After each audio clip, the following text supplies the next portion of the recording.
굉장히 또 중요한 기자회견을 갖게 되었습니다.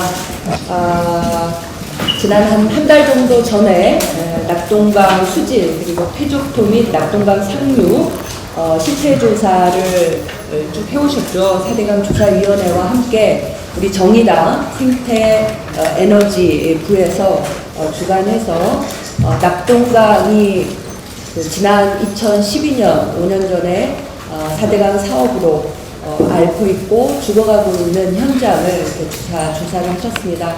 또 무엇보다도 그 조사 과정에서는 4대강 조사위원회에 해당 지역 주민들과 함께 또 이 실태를 같이 조사를 하셔서 더욱더 의미가 있는 것 같습니다. 오늘 참석하신 분들 소개해드리고 인사 말씀 듣고 또 실제 현장에서 무더위에 고생하셨던 이 결과 함께 또 발표하는 시간 갖도록 하겠습니다. 오늘 진행을 맡은 저는 정의당 생태에너지부의 본부장을 맡고 있는 김전환입니다. 반갑습니다. 봉우와 석포에서 또 안동에서 많은 분들이 오셨는데 저도 지난 4년 동안 환경노동위원회에 있으면서 이 문제를 많이 다뤄왔습니다. 오늘 주민 여러분들 직접 대책 여러분들 뵙게 되니까 정말 기쁩니다. 계속 이어서 우리 정의당이 대한민국의 강을 살리고 또 우리 생명을 살리는 일에 앞장서겠다는 말씀을 먼저 드립니다. 그 4대강 사업은 단군 이래 최대의 사기극이다. 제가 그렇게 여러 차례 이야기한 적이 있습니다. 지금 거북이보다 느린 물 흐름, 또 록조 라떼 현상, 또 흉물처럼 거대한 산을 이룬 지금 준설토, 또 지하수 변동에 따른 농작물 피해, 그리고 역행 침식으로 인한 교량 붕괴, 또 찾는 이가 드물어서 횡하게 방치된 하천 수변 공원, 수천 년을 견뎌온 문화재 파괴, 수많은 문제가 이 4대강 사업으로 발생을 했습니다. 또 지금 4대강 사업이 완료된 지 5년이 지났지만은 이 4대강 사업은 돈 먹는 하마가 되어 있습니다. 사업 추진 과정에서 22조 2천억이 그 혈세가 낭비가 됐는데 지금도 계속 돈을 퍼부어도 최악을 면하는 수준으로 이렇게 진행되고 있는 형편입니다. 이쯤이면 재앙에 가까운 대국민 기망이다 이렇게 말할 수 있을 것 같습니다. 그래서 더 늦기 전에 4대강을 복원해야 되고 그것이 미래 세대를 위한 현 세대의 책임이라고 저는 생각을 합니다. 어쨌든 결론은 이미 나 있는 것 같습니다. 박창근 교수님을 비롯한 4대강 조사위원회가 지속적으로 검증해 왔는데 지금 박근혜 정부가 해야 될 일은 4대강 복원 사업의 계획을 제출하는 것이다. 그렇게 생각을 합니다. 전임 대통령 시절의 일이라고는 하지만은 어차피 새누리당 정권이 벌여놓은 재앙이라는 점에서 박근혜 정부가 책임을 피해갈 수는 없다고 생각합니다. 하루빨리 도를 해체하고 4대강 복원 사업에 착수할 것을 촉구합니다. 꾸물거릴수록 피해는 더 커져서 4대강 전체가 지금 녹조로 뒤덮일지 모릅니다. 법적, 정책적 지원이 필요한 부분에 대해서는 저희 정의당이 앞장설 것임을 다시 한번 약속을 드립니다. 그래서 거기에 있는 물을, 담겨져 있는 물을 먹고 있는데, 문제는 시간이 지나면 지날수록 그와 같은 수질 오염 문제가 더 가속화된다는 겁니다. 2012년도에는 한 3, 4개월 정도 녹조가 피었는데, 지금은 올해 같은 경우에는 지난 5월 17일 날 녹조를 피었는데, 작년에는 11월 중순까지 있었는데, 아마 올해는 12월 초까지 낙동강에 남조류가 아마 번무할 것이다. 근데 그리고 또 강에는 점점 더 오염물질이 쌓일 거거든요. 그러니까 이게 해가 지나면 지날수록 더 낙동강의 수질은 악화되고, 그 물을 먹는, 우리 국민들은 참, 한심하겠죠. 그런데 불행히도 그와 같은 물을 감시해야 될 환경부는 생수를 갖다가 먹고 있습니다. 그러니까 아예 스스로도 못 먹는 거라는 것을 알고 있는 거죠. 그리고 대구지방환경청에도 생수를 먹는 것을 확인을 했고. 그러니까, 그래서 제가 어느 인터뷰상에서 제가 갑자기 묻더라고요. 낙동강물을 먹어도 됩니까? 라고 했을 때 순간적으로 당황해서 제가 부모님이 고향에 사시는데 부모님께는 더 이상 낙동강 수돗물을 먹지 마시라고 얘기를 한다. 그렇게 얘기한 적이 있습니다. 조사 개요, 세분, 조사 내용, 그리고 결론 향후 과제에 대해서 말씀드리겠습니다. 먼저 조사 목적은 4대강 사업 이후 매년 녹조가 창궐하고 수질 오염은 가속화되고 있습니다. 낙동강은 알다시피 1300만 국민의 식수원임에도 불구하고 정부와 관계부처는 근본적인 수질 대책을 마련해 외면하고 있는 실정입니다. 낙동강 수환경에 대한 일제 조사를 통해 국민 눈높이에 맞는 해결책을 마련하고 4대강 사업 이후 부작용 해소를 촉구하고자 만드는 겁니다. 지금 이 사진이 이제 녹조가 강이 저렇게 완전히 초록색으로 되었습니다. 그리고 이거는 이 흙은 냄새를 맡으면 이게 맡으면 시궁천 냄새가 나고 하루 종일 이 손에서 이 냄새가 사라지지 않습니다. 이런 것들이 지금 요거는 어디서 되는 겁니까? 대구 달성보 강정보 같으면 대구 식수원입니다. 식수원 바로 앞에서 흙입니다. 강바닥에 있는 흙입니다. 이런 상태로 지금 되어 있다는 것을 말씀드립니다.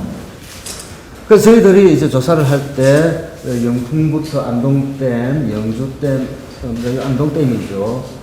그리고 달성보, 도동선, 합천보, 또 함안보 밑에 안 나오네요. 이 카드뮴이 거기서 많이 나온다는 것은 제일 오염되어 있거든요. 그 얘기는 이따위 병으로 앞으로 사망하실 분이 생길 수 있다는 겁니다. 그래서 영풍 재료선 안동댐 상류로 이제 보면은 과거 46년간 봉화에서 공장을 가동하면서 오염물질을 배출을 해왔었습니다. 그리고 낙동강 상류 및 안동댐 물고기 집단 폐사 원인으로 그 오염물질들이 나타나고 있습니다. 지금 요 사진들이 다 그런 사진들입니다. 그리고 낙동강 수질 및 퇴적토를 조사를 했는데 이게 이제 시커먼 그 흙들이고 이게 녹조들이 이렇게 있는 것을 볼 수가 있습니다. 영주댐 건설 현장도 보면은 댐 하류에 모래들이 다 유실되고 육상화가 하는 현장을 볼 수가 있습니다. 자, 세부 내용을 말씀드리겠습니다. 먼저 석포제련소 같은 경우에는 지금 아연을 만드는 비철금속 제련 공장입니다. 그리고 최근에는 제3공장까지 만들어졌는데 제3공장이 지금 불법으로 만들어진 공장입니다. 그래서 봉화군에서 철거 명령을 내리더라도 듣지 않고 그냥 벌금만 물면서 지금 가동 공장이 지금 현재 가동 중입니다. 여기 이제 1공장, 2공장, 3공장인데 이게 3공장이고 낙동강은 이렇게 가는데 만약에 이 세 개의 공장이 없다 그러면은 이 낙동강 이렇게 휘어져 나가는 아주 절경인데 불행히도 잘 안 보입니다만 이쪽에 이 부분의 산에는 소나무들이 다 말라 죽고 있습니다. 이게 그러니까 소나무가 말라 죽고 있는데 거기에 사는 주민들은 어떻겠습니까?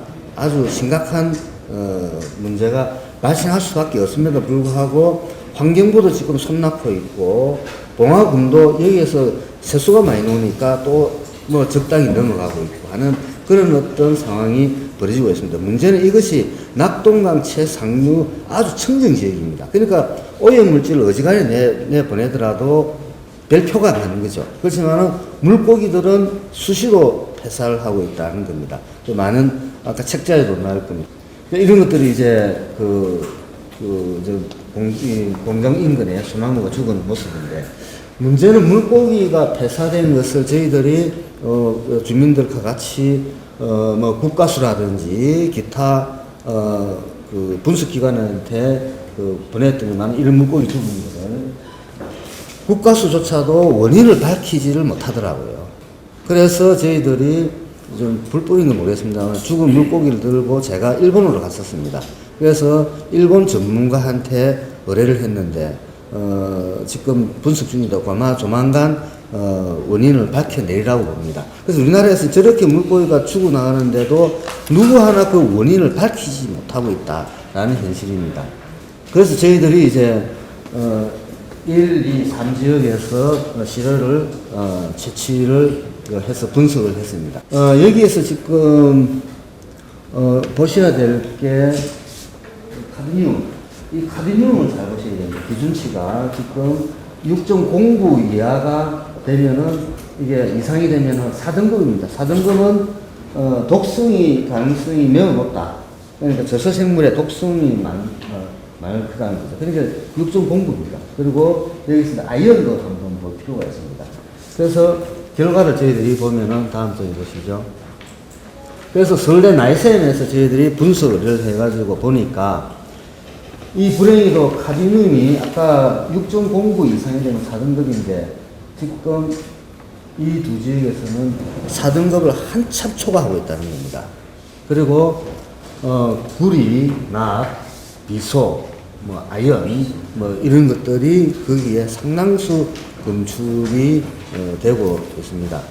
그래서 저희들이 주장하는 것은 이와 같은 오염 상황을 영풍재련소가 동아군으로부터도 정화 명령을 받았음에도 불구하고 지금 전혀 그 행동을 제대로 취하지 않고 있다는 겁니다. 그래서 이런 부분들을 어떤 형태로든지 간에 그 정화를 할 수 있게끔 해야 되는데 문제는 이 아연 공장이 일본에서 이따이 병이 있었지 않습니까? 그때 1950, 60년대인데 그래서 카드뮴 중독이었거든요. 그때 일본의 아연 재련 공장에서 나온 겁니다. 근데 일본에서 사회적 문제가 되자 그 공장이 섭포로 오게 됩니다. 그래서 우리나라 청정 지역에서 이제 하게 되는데, 그러니까 영풍이라는 데가 돈을 많이 벌었지 않습니까? 영풍 문구도 있고, 빌딩도 있고. 그러는데 그 돈은 결국은 환경 비용을 지불하지 않고, 다시 얘기해서 환경을 파괴시키면서 돈을 벌었다는 겁니다. 그래서 이런 부분들은, 그렇죠. 환경 비용은 당연히 지불해야 되죠. 아직까지 그러지 못하고 있다는 것을 말씀드립니다. 그리고 저 문제에 대해서는 저희들이 지난번에 제가 일본에 갔을 때 일본이 이따이 병을 직접 조사하고 했던 시민사회단체 조사분을 만났는데 그분이 의학 박사더라고요. 그래서 우리 영풍 쪽에서 만약에 조사 결과가 더 나오면은 직접 그분을 주민들과 같이 초빙해가지고 어떻게 대응해야 될지 그리고 의학적으로는 어떻게 해야 될지라는 것을 저희들이 일단은 협의를 해가 왔었습니다. 그래서 조만간에 어떤 형태론쟁이 해야 되겠다고 생각합니다. 다음 수질도 보면은 저희들이 많은 지역에서 저희들이 조사를 했습니다.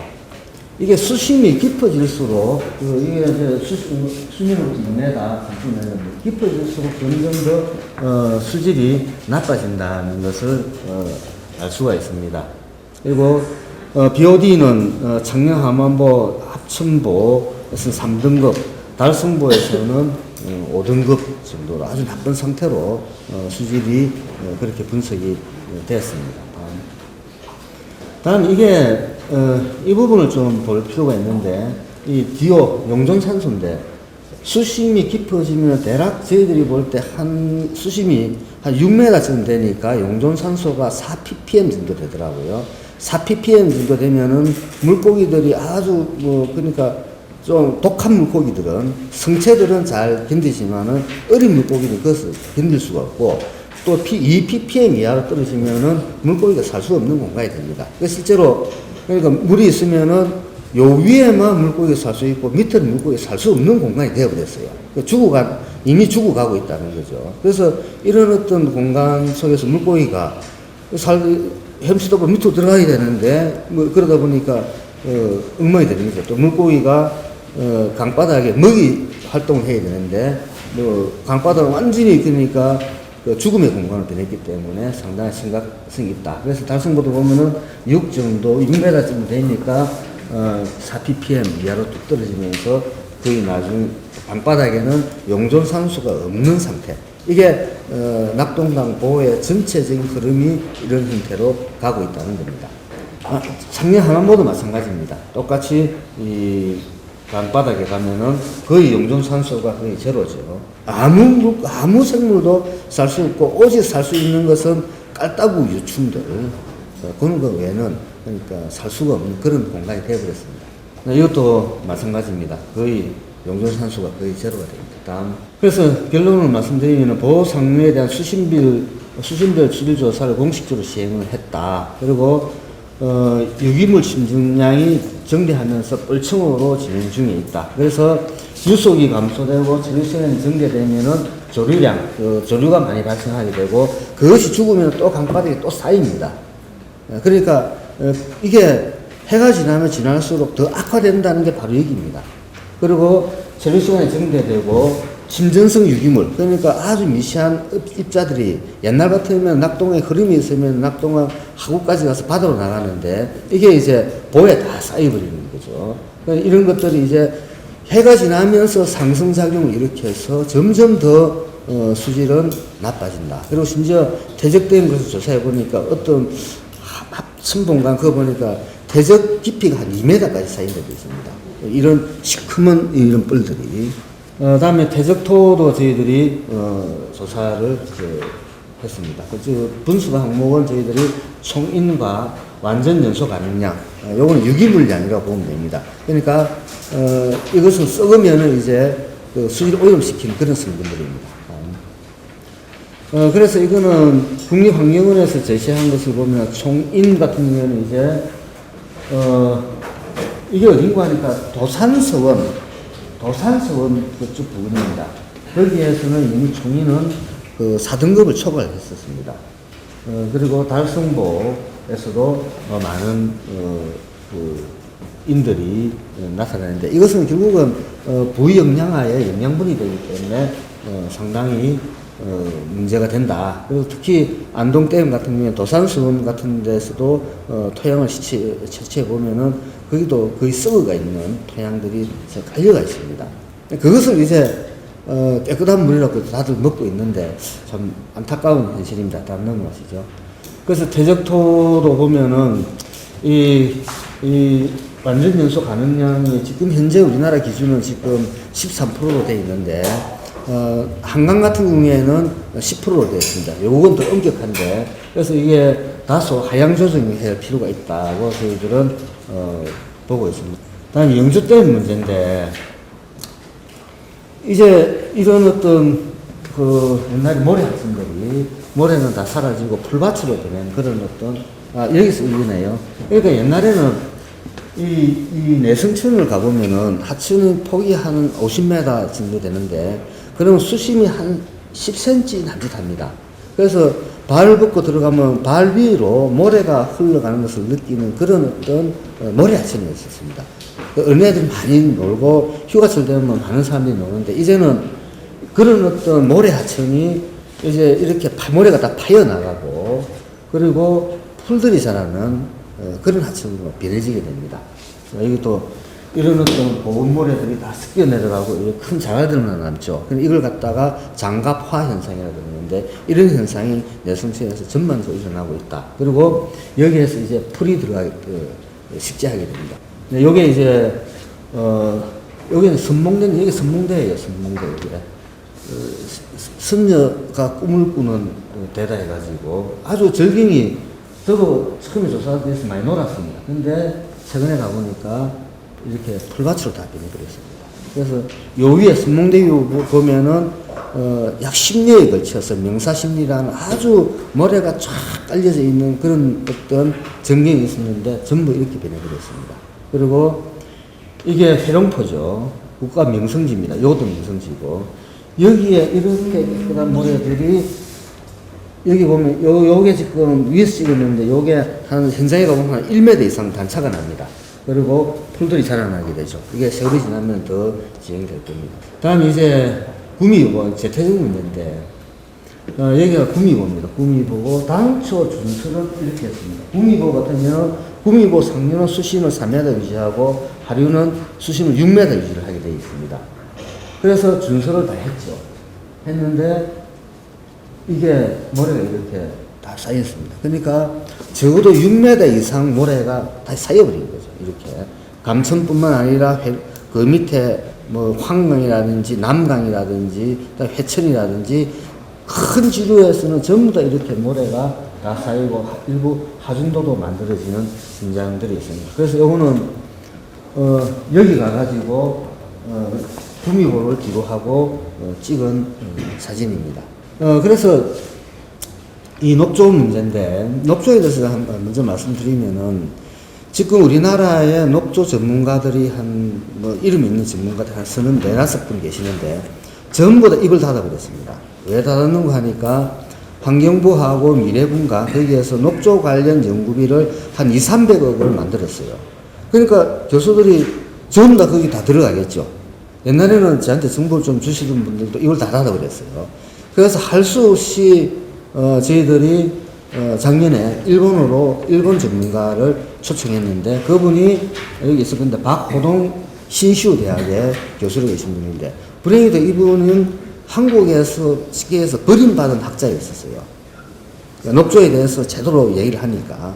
그래서 일본 가가지고 세계적인 녹조 전문가가 되었습니다. 그래서 한국의 녹조 전문가들한테 신시우대학의 박호동 교수가 이렇다 하던데 하면은, 그 양반 말은 믿어도 된다. 그래서 저희들이 이제 일본을 해가지고 작년에 조사를 했는데, 그 문제는 남조류 중에서 마이크로시티스라는 종이 있습니다.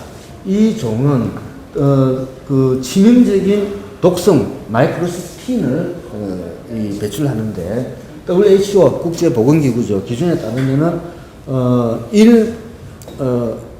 ppb, 그러니까 10억분의 1입니다. ppb가. 그러니까 물속에 10억분의 1만 있어도 안 된다는 거예요. 그만큼 마이크로시틴은 엄청난 독성을 가지고 있습니다. 10억분의 1이 있어도 안 되니까 얼마나 독한 물질입니까? 그런데 불행히도 낙동강의 달성보는 456배입니다. 지금 환경부도 이거 조사했을 거예요. 했는데 전혀 공개를 제대로 하고 있지 않다는 겁니다. 더더욱이나 이 녹조, 이게 마이크로시틴을 원소에서 채취를 해가지고 분석할 때 우리나라에서는 레이저로 가지고 하는데 그렇게 하면 잘 안 된대요. 그래서 지금 우리나라 녹조 분석 시스템은 국제 기준으로 보면은 말도 안 되는 방법을 하고 있다라는 게 박호동 교수 얘기고, 박호동 교수는 동결 건조시켜가지고 녹조 떼야 된다더라고요. 근데 그렇게 않고 레이저로 깨면은 그래서 안 된다. 그래서 한국에서 조사하는 것은 엉터리다.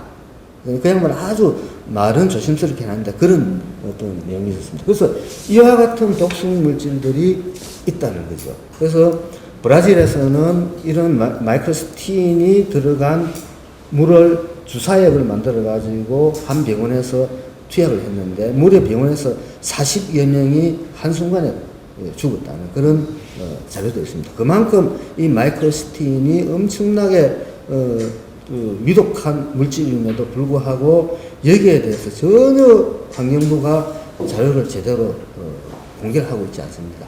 그러니까 도대체 낙동강 원수가 어떻게 돌아가는지에 대해서 전혀 대책이 없다라는 것을 말씀드리고, 그리고 저희들은 할 수 없이 이제 지난번에 우리 환경단체하고 서울시하고 일본으로 가가지고 녹조 샘플링하는 기법을 이제 배워왔습니다. 배워가지고 이제 우리가 취체해가지고 일본으로 보내주면은 일본에서 분석해주는 거예요. 그렇게 저희들이 키트라든지 현장에서 어떻게 하는지를 저희들이 다 배우고 왔습니다. 불행히도 한국에 있는 전문가들이 해줘야 되는데 도대체 연구비에 다들 들어가가지고 입도 뻥끗하고 하지 않는 게 지금 현실이라고 말씀드릴 수 있습니다. 그래서 지금 현재 녹조 예경보 책에도 보면 이거 잘 보면은 환경부가 꼼수를 쓰는 게, 옛날에는 발견 기준이 녹조가 500셀, 그러니까 여기 보면 1 세제곱센치 요만큼 됩니다. 여기에 500셀, 500개 세포 남조류가 500개 있으면은 당첨 주의보를 내게 됩니다. 근데 이거를 2배로 강화시켰죠.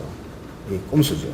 물론 클로로필 A를 플러스 시키지만은 클로로필 A와 녹조는 상관관계가 없습니다. 다시 해서 녹조가 많이 발생한다고 해서 클로로필 A가 많지 않아요. 상관관계가 없어요. 그러니까 결국은 이것을 요거 없애는 대신 상관관계를 넣는 대신 이것을 배로 하면서 하는 거죠. 더더욱이나 이 문제가 일주일에 한 번씩 측정합니다. 그래서 오늘 측정해가지고 예를 들어서 기준치 100이 넘었다. 그러면 주의보 발령 안 하고 일주일 후에 다시 측정해가지고 100이 넘으면 그때 주의보를 발표합니다. 그때 만약에 비가 와가지고 좀 떨어지잖아요. 그러면은 없는 거죠. 그 다음에 주의하는 거죠. 그래가지고 100이 넘으면은 2주 연속 돼야 되니까 또 발령을 못 합니다. 그러니까 녹조 주의보를 발령하려고 하면 엄청나게 녹조가 장기간에 돼야만이, 그것도 하도 많으면은 뭡니까, 물을 떼면서 방류해버리잖아요. 그러면 녹조가 떨어지죠. 그럼 또 발령이 안 되는 거예요. 그러니까 온갖 꼼수를 다 써가면서 하는데 실질적으로는 매일 해주게 됩니다. 왜냐면 식수거든요. 그리고 매일 해가지고 100이 넘으면, 1000이 넘으면 무조건 발령을 해야죠. 주의를 시켜줘야죠. 왜냐면 이게, 고도정수 처리를 하게 되는데 주로 활성탄을 가지고 합니다. 활성탄 하기는 돈이 많이 들거든요. 그런데 이 발령을 하게 되면 활성탄 아주 고도정수를 하게 되면은 돈이 많이 들고 하니까 이 지자체도 상당히 난감해요. 제가 아는 정수하는 모 지자체 공무원 제 후배가 있는데 저한테 선배님 고향 오시면 절대 수돗물 드시지 마시라고 저한테 직접 얘기를 했어요. 그만큼 수지를 담당하고 있는 정수해가지고 물을 공급해주는 지자체 공무원도 이미 사태의 심각성을 알고 있다는 겁니다. 환경부도 당연히 알고 있죠. 그런데 이걸 분석하고 있지 않다는 거죠. 뭐 이게 지금 낙동강 녹조인데 이런 것을 퍼잖아요. 그러면 이게 그냥 물이 아니죠. 이게 이거 옷을 입잖아요. 하얀 초록색 물이 들어버려요. 그 정도로 심각하고, 이거는 범포 정수장으로 이런 녹조 더미가 들어가고 있는 모습이고, 이게 그 유명한 마이크로 스팀입니다. 이게 녹조를 이게 40kg 정도로 녹여줬는데, 요런 그황 모양 있잖아요. 이거는 100% 박호동 교수 말에 의하면 100% 저기는 독성물질이 있다 라고 얘기를 합니다. 그래서 지금 낙동강에 우리 그때 가가지고 이렇게 조사를 해보니까 대부분은 황 모양이에요. 그만큼 그 독성 물질을 가진 마이크로스티스가 우점적으로 지금 분무를 하고 있다는 것을 우리가 알 수 있습니다. 다음 물고기입니다. 지금 낙동강에 그 어민들하고 간담회를 했는데 지금 한마디로 얘기하자면은 물고기가 없답니다. 물고기가 이래서 인거가 크게 20cm다 그러면은 20cm 있어야 되고 15cm, 10cm, 7cm, 2cm 쭉 있어야 되잖아요. 그런데 15cm 이하는 물고기가 없답니다. 그리고 큰 성체는 오염물질들이 살아나죠. 이것들은 어떨까요? 거의 뭐 기형이 돼가지고 있는, 다시 해서 낙동강의 물고기는 거의 절멸했고 블루길 베스마저도 아마 절멸할 것이다 라는 게 어민들의 주장입니다. 그래서 어구를 넣어가지고 보면은 물고기가 다 죽은 게 올라오고 기형들이 올라온다 그러더라고요. 그러니까 지금 현재 이 부분에 대해서도 그 어민들에 대해서 대책을 수립해야 되는데 전혀 정부는 손을 놨고 있는 현실이다. 그렇지 않겠습니까? 강바닥이 전부 다 그 뭡니까 물고기, 그러니까 죽음의 공간이 되었는데 거기에서 무슨 지렁이나 이런 게 있어가지고 물고기 잡아먹는데 물고기가 먹을 수 있는 모든 게 거의 막 없어져 버렸으니까 물고기 살 수가 없겠죠. 그리고 수준이 나빠져 있으니까 잘못하면 물고기가 또 죽죠.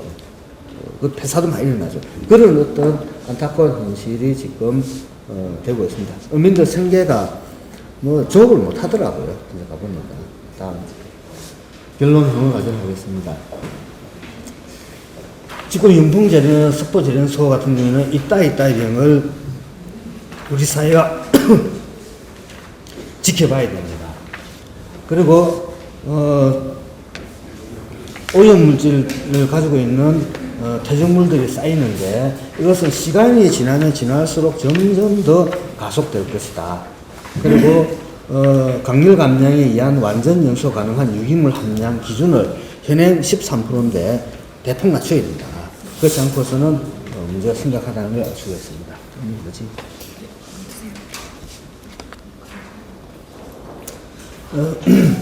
다음에 사대강에 대한 수질 측정은 수신별 조사를 해야 됩니다. 수신별로. 그래야 제대로 알 수 있는데 그렇지 않고 있다는 거고, 중요한 것은 이겁니다. 결국은 그래서 저도 이 4대항 사업에 대한 부작용을 계속 이야기하면은 많은 국민들이 이제 식상해 하거든요. 그래서 저희들이 이제 석포 절연소까지 넣어서 이제 낙동강 식수 문제를 가지고 본격적으로 다루게 된다. 그 속에서 아까 했던 것들이 다 이제 되겠죠. 그런 것들을 낙동강 식수 문제로 이제 뭡니까 좀 바꿔야 저는 국민들한테 설득력이 있을 것이다라고 저희들은 생각할 수 있습니다. 그래서 강을 강답게 만들어야 된다. 현재 지금 당장이라도 수문을 열어야 됩니다. 국토부가 지금 펄스 방류로 하고 있는데 이게 뭔가 하니까 수문을 열었다가 닫았다고 합니다. 열면은 녹조가 줄어들거든요. 그러니까 이미 국토부도 환경부도 녹조를 없애려면 수문을 열면 된다는 것을 알고 있습니다. 그런데 못 열고 있습니다. 왠가 하니까 자기 부정이 되기 때문에. 그리고 4대항 사업에 적극 참여했던 공무원들이 더 높은 자리에, 더 힘 있는 자리에서 딱 버티고 있으니까 그 공무원들이 자기 부정을 못하는 거죠. 그러니까 계속 대책은 헛바퀴 돌고 아까 심 대표님 말씀하셨다시피 국민 세금만 계속 충나는 거죠. 그런 어떤 상황이라는 걸 말씀드립니다. 향후 계획은 저희들이 내일 영산강을 가게 됩니다. 그리고 한강은 저희들 17, 18일 날 가고 그냥 또 금강은 지금 예정입니다. 그리고 향후 우선 녹조에 대해서 저희들이 상당히 대한하천학회와 환경연합 아주 신경을 써서 이 문제를 대응할 것입니다. 국내 전문가는 전멸했다는 게 제 판단이기 때문에 저희들은 일본 전문가들이랑 할 계획입니다. 그 다음에 수질 및 해적 현황, 그다음에 홍수 때 지금 4대항 사업 이후 제대로 된 홍수가 한 번도 안 왔습니다. 아마 큰 홍수가 태풍이 하나 제대로 왔다 그러면은 어떤 현상이 보여질지는 아무도 모릅니다. 정말 이런 현상을 전 세계적으로 느끼본 바 한 게 없기 때문입니다. 그래서 지금 현재 요거는 보의 안정성에 대한 정밀 조사를 저희 연구팀한테 제안을 받았는데 더민주 의원님이 한 분 보좌관이 와가지고 조사를 같이 한번 하자. 그래서 저희들이 이제 조사 지금 계획을 하고 있는데 오늘 우리 심 대표님께서도 좀 힘을 실어주시면 같이 많은 조사를 하고 그 외에도 많은 것들이 있습니다만은 이렇게 발표를 마치도록 하겠습니다. 현장에서 저희가 이건 잠깐 들은 이야기지만 이 3일 동안 얼마나 가슴 아프게 현장을 보셨을까 하는 마음이 듭니다.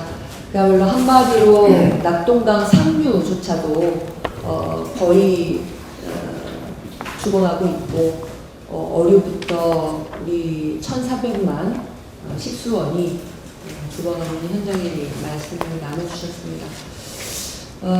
그리고 또 대책까지 강을 반답게 그리고 상시 수문을 개방해서 결국 녹조 문제를 비롯한 문제들을 해결해야 될 거고 일부 뻘층으로 거의 한 2m까지 있는 그런 현장은 정밀조사를 해서 뻘층을 제거하는 문제도 논의의 대상이 될 수 있을 것 같습니다. 그리고 향후 영산강, 한강, 분강 조사에서 또 고안전성 조사 계획까지 또 국회 협조까지 촉구를 해주셨는데요. 질의하실 내용이 있으시면 또 몇 가지 질의응답 시간을 갖고 마무리를 또 해볼까 합니다. 제가 한 가지 여쭤볼게요. 아까 200억. 예. 200억 저기, 예. 녹조 예산 말이에요.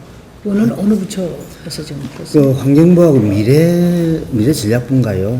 그럼 여러 부처에 관련되면 이게 국무조정실소가 아니겠네? 아니 미래부에서 중요한 정책 과제들에 대해서 미래부인가 그래서 하더라고요. 하는데 한 200몇십억 됩니다. 그런데 그 자료들이 여기서는 뭘 하는 겁니까? 200억 들어갔고?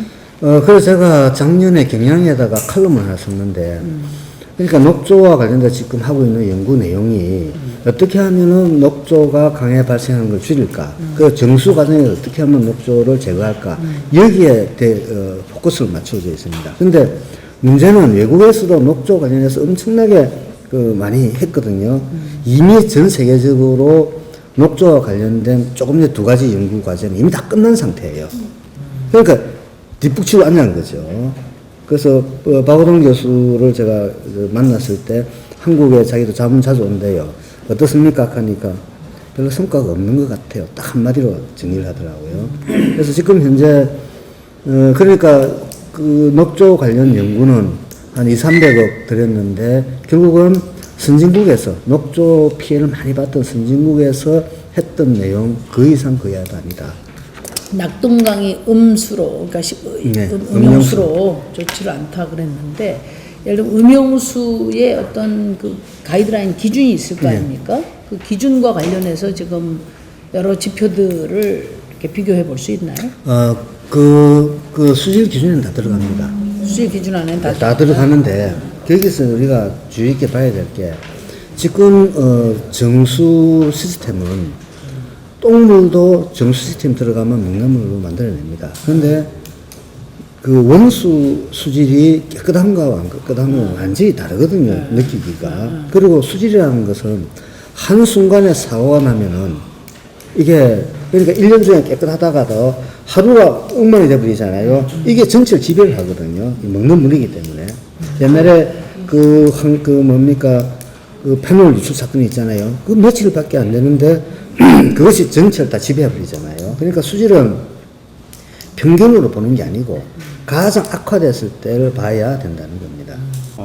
이 석포재련소 문제는 작년에 7월경에 그 토양 정화 명령이 떨어졌습니다. 근데 이것이 또 한 20톤짜리로 1,500대 분량이라고 하니까 이것을 전부 다 해서 어떠한 방법으로 토양을 갈든지 뭘 하든지 해야 하는 게 시기가 한 15개월 정도 걸린다 그러는데 여태까지 1년이 지나도록 사업 계획서조차도 안 내고 있거든요. 또 이러한 문제와 그 어디 환경부입니까? 예? 아니 환경부에서 한 게 아니라 국토부? 봉화군청에서 봉화군청. 그 토양 정화 명령을 떨어뜨렸어요. 작년 7월달에. 근데 여태까지 그 담당자한테 요구를 했는데 설계도가 안 들어와 있습니다라고 얘기를 하더라고요. 그러면 언제 어떻게 해야 될 건지 이 사람들은 모르고 있고 그러면 지금부터 안 하고 있다가 또 나중에 기간이 지나면 또 벌금을 내고 또 지나갈 것이고 이 사람들은 돈으로 승부를 하려고 자꾸만 드는데 이 사람들을 제재를 가할 수도 있는 방법도 없고 지금 그러면서 산림청에서는 그 뒤에 여기 이 산에 있듯이 저렇게 뻘겋게 다 뒤집어졌는데도 산림청에서는 저거 복원할 생각도 안 하고 또 복원을 하고 난 다음에 구상권 청구를 할 것이냐라고 물어봤어도 구상권 청구를 하지 않고 뭐 자기네들이 병이 걸려서 죽은 걸로 이렇게 이런 식으로 얘기를 해나가니까 전체적인 그 행정관청들이나 뭐 이 환경부 쪽에서는 영풍석포재련사에 된 것을 옹호하고 싸갖고 나가는 것 같은 느낌이 들어갖고 우리로서 어떤 그 대처할 수 있는 능력이 참 미약하니까 이거를 어떻게 해야 될까라는 생각인데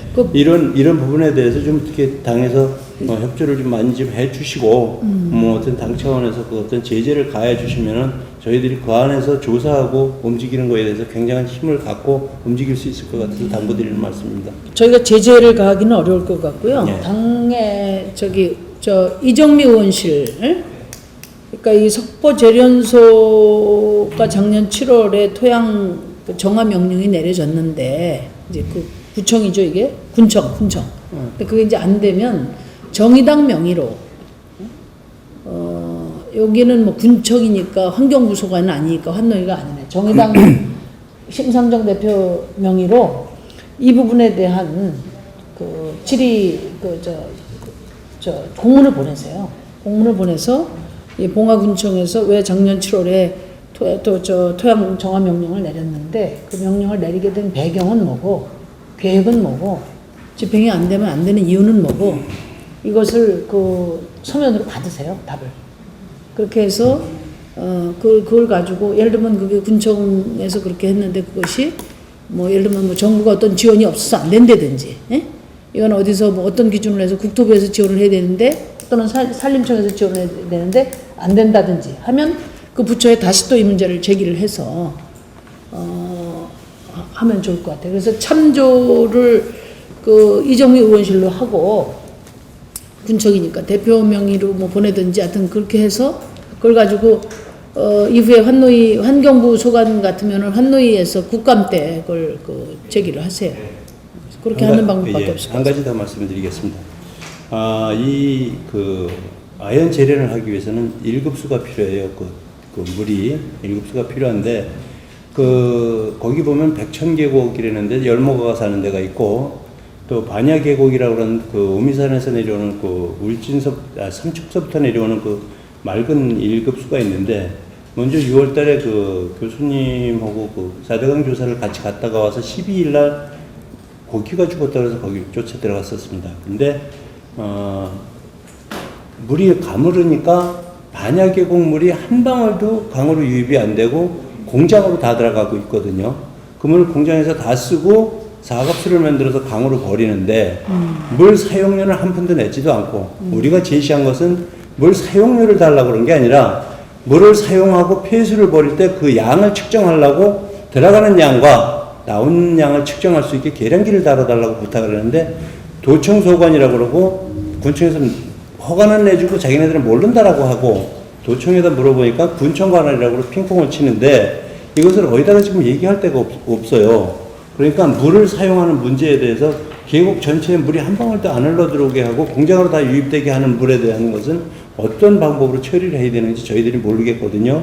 그 문제도 좀 한번 알아서 좀 조치를 내려주셨으면 해서요. 우리 낙동강에는 9조 3천억 원을 들여가지고 여러 정비 사업을 했습니다. 그런데도 불구하고 지금 정수 처리를 해야 공원 영수로도 사용이 될까 말까 하는 이런 처지에 있습니다.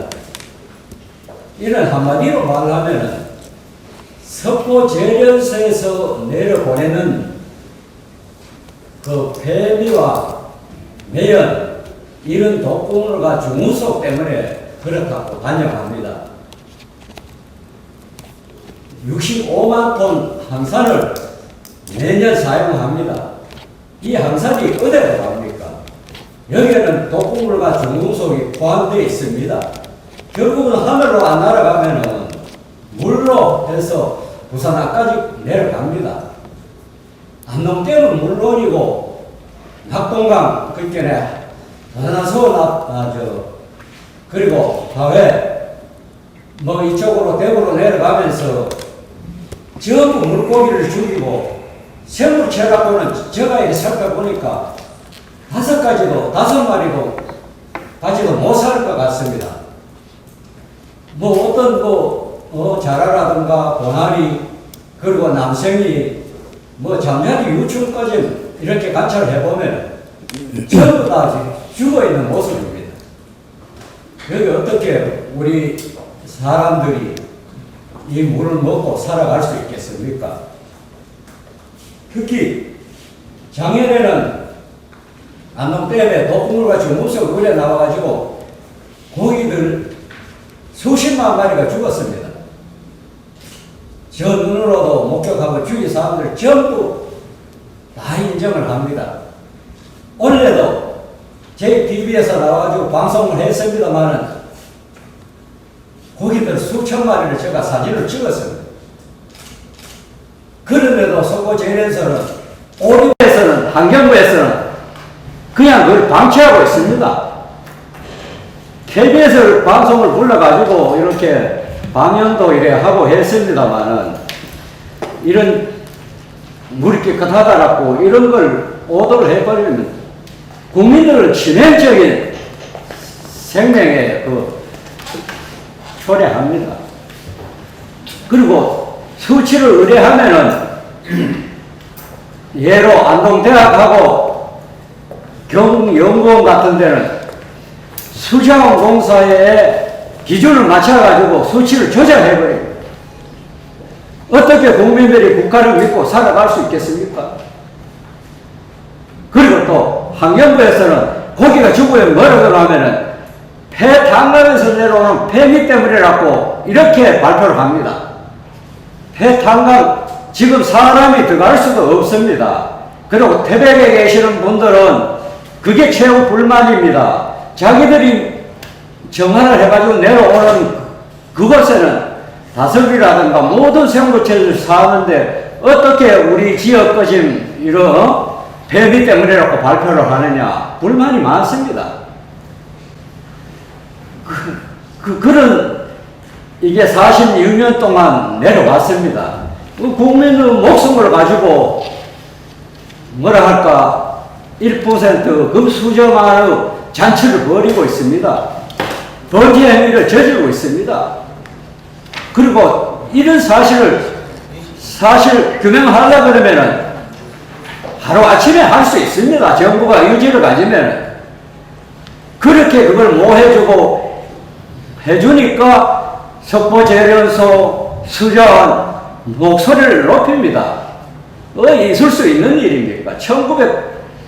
1960년도에 일어날 수 있는 일이 국민들의 목숨을 가지고 이렇게 거짓말을 하고 손바닥으로 하늘을 가리려는 이런 행태가 아직 이어지고 있습니다. 전 정말 깜짝 놀랐어요. 이따 이병. 우리나라에서는 이런 일은 이제 사라졌을 거라고 생각을 했던 과거에 진짜 공해병의 대표 대명사가 우리나라에서도 현실이 될 수 있다고 하는 사실에 정말 저도 분노를 하지 않을 수 없었고 굉장히 심각함을 느꼈는데요. 바로 또 그 현장에서 살고 계시기 때문에 더욱더 격앙된 목소리를 말씀 주시는 것 같습니다.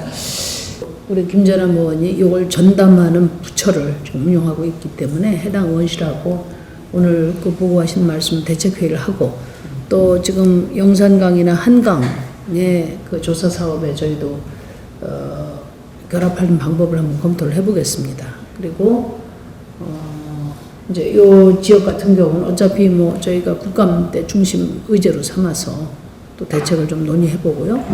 필요하면 저희가 또 뭐 현지 방문을 하는 방법이나 여러 가지를 아무튼 해서 적극적인 대책을 마련하겠다는 약속을 드리고요. 아까 공동으로 보호의 안전성 그 검토 문제도 같이 박항주 보좌관님 그 보호의 안전성 검토 조사 사업을 민주당 의원님이 제안하셔서 같이 하신다고 하는데 우리 당도 같이 참여할 수 있는 방법을 한번 같이 검토를 해보세요. 네.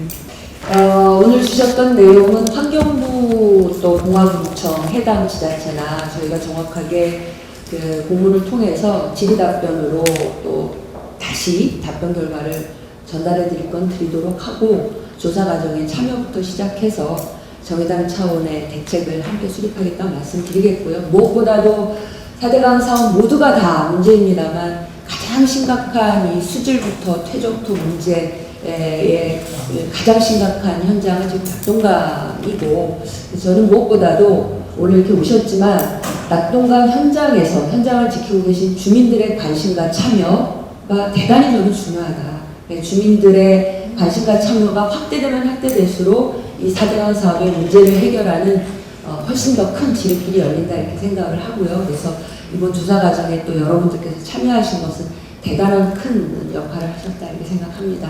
저 낙동강 수계 특별법이라는 게 있어요. 네, 알고 있습니다. 예.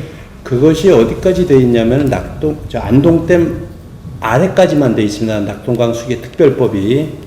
요것을 낙동강 수계 특별법을 낙동강이 발원하는 그 항지 연못까지 좀 연장을 해주셨으면은 그것을 그 국회에다가 좀 어떻게 해서 그 굉장히 타당하신 말씀. 그렇게 좀 올려주셨으면 하는 그 부탁을 드리고 싶어서 진짜 사실은 그 하나를 갖고 왔는데 다른 말씀을 더 먼저 많이 드렸습니다. 그 낙동강 수계 특별법을 그 위에까지 연장을 해주셨으면 감사하겠습니다. 네, 사실 이제 다 아시는 것처럼 낙동강의 이 발언이 태백 그 황지연못부터 시작되지 않습니까? 그래서 이 특별법의 혜택과 관심 영역을 상류 주민들까지 확장하는 것은 좀 타당하다 저는 이렇게 보고 있습니다.